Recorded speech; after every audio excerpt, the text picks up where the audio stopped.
Hey, what is up, Guru Nation? I got asked a really good question actually from a site owner in my Site Owner Academy mastermind. And they were asking me, okay, Dan, like it's interesting now you're a contract CRA because probably 15% of my activities are now revolving around being a contract CRA. The other 85% is still very site focused.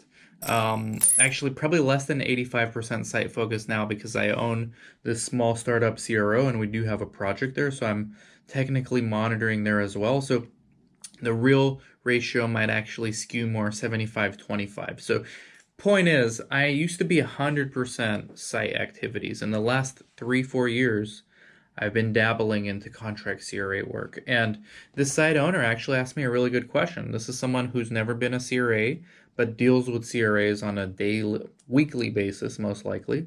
Monitors coming to their site, monitoring.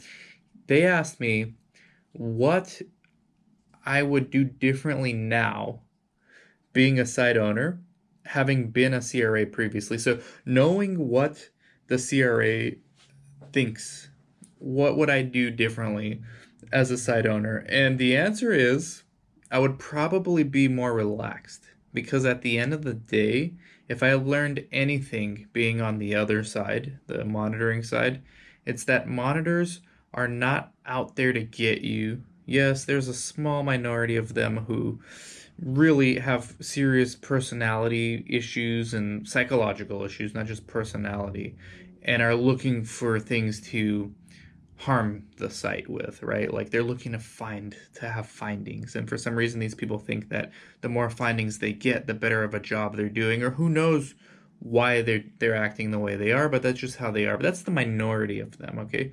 The majority of CRAs are just trying to finish their job. They have a report to do. It's called a monitoring report. We talk about it in this book, The Comprehensive Guide to Clinical Research. Matter of fact, we have templates of that report for every visit in this book. All the visits that monitors do. Site selection visit, site initiation visit, interim monitoring visit, closeout visit. There's like pre-audit visits or booster visits. Those have reports too. Those are not in the book. We cover the main ones. So what monitors really do, most of them, are try to get their reports done.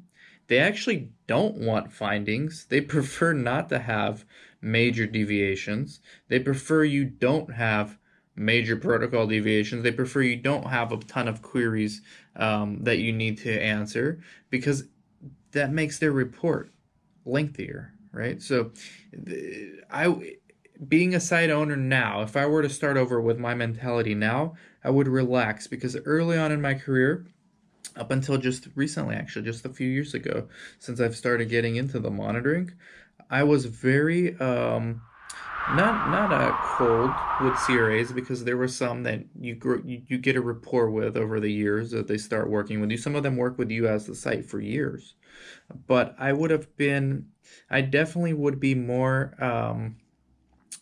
I guess I wouldn't have my guard up as much. Like, I was always worried that they're here to find something. Even if they're nice, don't trust them because they're really trying to find something. And that's not the truth.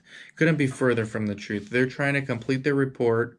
They're trying to make sure that you're a good site because if you're a good site, they don't have as many problems. They don't have emails from their lead CRA and special teleconferences because of you, right? And if you're a bad site, there's obviously more work for them to do there. And if you're not able to help that site get better, the sponsor's gonna think, well, why is this person going out there? This person's ineffective. We maybe need a different CRA for this site. So CRAs are not trying to be hostile when they come to your site. That's one of the biggest things I've learned. Now, one of the biggest things I've learned being a CRA is there's so much more to a study than just your monitoring report, but CRAs have blinders on when they are doing their report. Most CRAs have their blinders on, so they're not looking at the big picture. They're just looking at that report and trying to get that report done. When they're missing the bigger picture, a lot of these CRAs want to open sites of their own one day. A lot of these CRAs want to be consultants one day. So by only focusing on that very narrow lens, which you have to do your job, but you should do that while simultaneously having that peripheral vision and saying, okay, there's a pain point here. This is something I'm going to put in my mental Rolodex. This is something I can come back to, possibly an opportunity here. So these are things I've learned now being on the site and CRA side, and hopefully it helps somebody out there.